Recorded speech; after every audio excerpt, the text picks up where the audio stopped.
దయచేసి వారి స్థానాల్లో కూర్చోవలసిందిగా కోరుతున్నాం.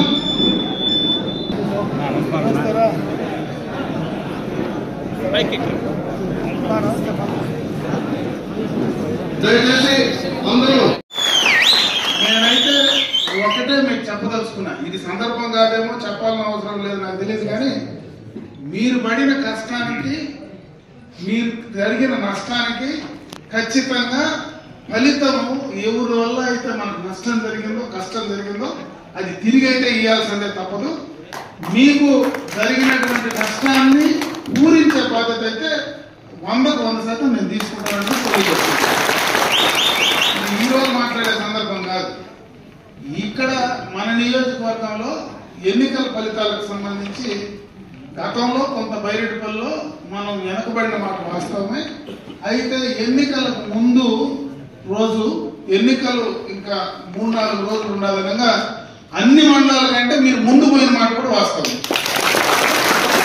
ప్రతి మండలంలో కూడా మీరు అన్ని మండలాల కంటే ధీటుగా మంచి మెజార్టీ ఇక్కడ ఇవ్వబోతా ఉన్నారు. ఈ నియోజకవర్గం పూర్తిగా వైసీపీ వాళ్ళు కూడా వదిలేశారు, వాళ్ళ ఖాతాలో లేదు ఇది. పూర్తిగా దీన్ని కూడా ఈ పొలమనేరు, కుప్పాన్ని 2 వదిలే వాళ్ళు లెక్కలేసుకుంటున్నారు. కాబట్టి మనం ఎక్కడెక్కడ ఆలోచన కూడా ఈ నియోజకవర్గాల్లో మనం పెట్టుకోవాల్సిన పని లేదు. అదేవిధంగా రాష్ట్రంలో కూడా మళ్ళా 100కు 1000% చంద్రబాబు నాయుడు గారు ముఖ్యమంత్రి అవుతా ఉన్నారు. లోపల ఏది జరిగింది అనేది ఎన్నికలకు ముందు నేను చెప్పాలనుకుంటున్నా, కొన్ని అవసరం ఉందో లేదో నాకు తెలియదు, కానీ కింద ఒక భయం అయితే ప్రజల్లో ఉండింది. నేను ఎందుకు బయటపడలేకుండా అంటే ఇన్ని ఎన్నికల్లో చూసినాం, ఎన్నికలు అయిపోయిన తర్వాత ఆడాడ బయటకు వచ్చేస్తుంది. పోలింగ్ అయిన తర్వాత మరుసటి రోజు చెప్పేస్తారు, నేను దానికి వేసినా దీనికి వేసినా, ఇంటికాడ నీళ్లు పట్టుకునే చోటనో లేదా ఊరికాడనో యాడో ఒక చోట బయట వచ్చేస్తా ఉంది. ఎప్పుడు నేను ఇన్ని ఎలక్షన్లు చూసినా, కిషోర్ చెప్పినట్టు 30-40 ఏళ్ళుగా ఎలక్షన్లు, మన ఆయన ఎలక్షన్లు నటించి చూస్తా ఉన్నా. ఎలక్షన్లు ముందు దాకా బయటపడరు, కానీ పోలింగ్ అయిపోయిన మరుసటి రోజు నుంచి యాడో ఒక చోట లీకేజ్ అయితే వస్తానే ఉంటుంది. అయితే ఈ ఎలక్షన్ లో పాపం అయిపోయినాక కూడా భయపడి బయట రావడం లోపల ఏం జరిగింది అనేది క్లియర్ కట్ గా అర్థమవుతుంది. ఆ భయం అనేది ప్రజల్లో ఈ ప్రభుత్వం వచ్చిన తర్వాత ఒక భయాన్ని ప్రజల్లో పెట్టడం జరిగింది. ఆ భయానికి మందు అయితే లోపల ఇచ్చినారు, బయటకు వాళ్ళు ఈ రోజు కూడా బయటపడకుండా రిజల్ట్ వచ్చిన తర్వాతనే తెలుస్తుంది. ఆ భయమే ఈ రోజు అప్పుడే కృష్ణవేణమ్మ చెప్పినట్టు మా ఇంట్లో ఉండే, మా 150 సంవత్సరాలుగా ఉండేటువంటి ఆస్తులే ఈ రోజు మా పేరుతో లేకుండా మారుస్తా ఉన్నారంటే రేపు అదే కదా ల్యాండ్ రైట్ యాక్ట్ చెప్పింది, మన జగన్మోహన్ రెడ్డి చెప్పింది. అది ఇంకా పెద్ద భయం. అది లోపల ప్రతి రైతుకు, ప్రతి ఒక్కడికి కూడా లోపల నా భూమి కూడా నాకు చెందదేమో అనే భయం కావచ్చు. రేపు మళ్ళా అధికారంలోకి వస్తే నాకు రావాల్సినవి రానికుండా చేస్తారని భయం కావచ్చు. గట్టిగా మాట్లాడితే నా మీద కేసులు పెట్టి ఇబ్బంది పెడతారని భయం కావచ్చు. వీటన్నిటికీ సమాధానం 13వ తేదీ పోలింగ్ బూత్ లో క్లియర్ గా ఇచ్చేసారు.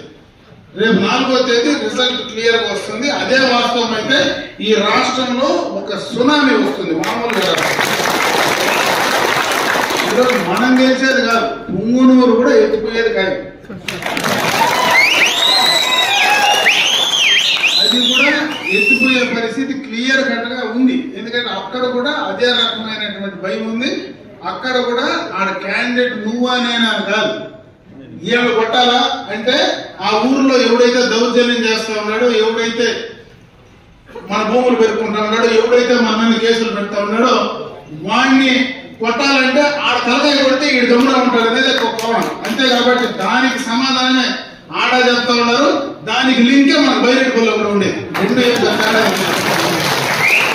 2 సమాధానం రేపు ప్రజలు ఇవ్వబోతా ఉన్నారు.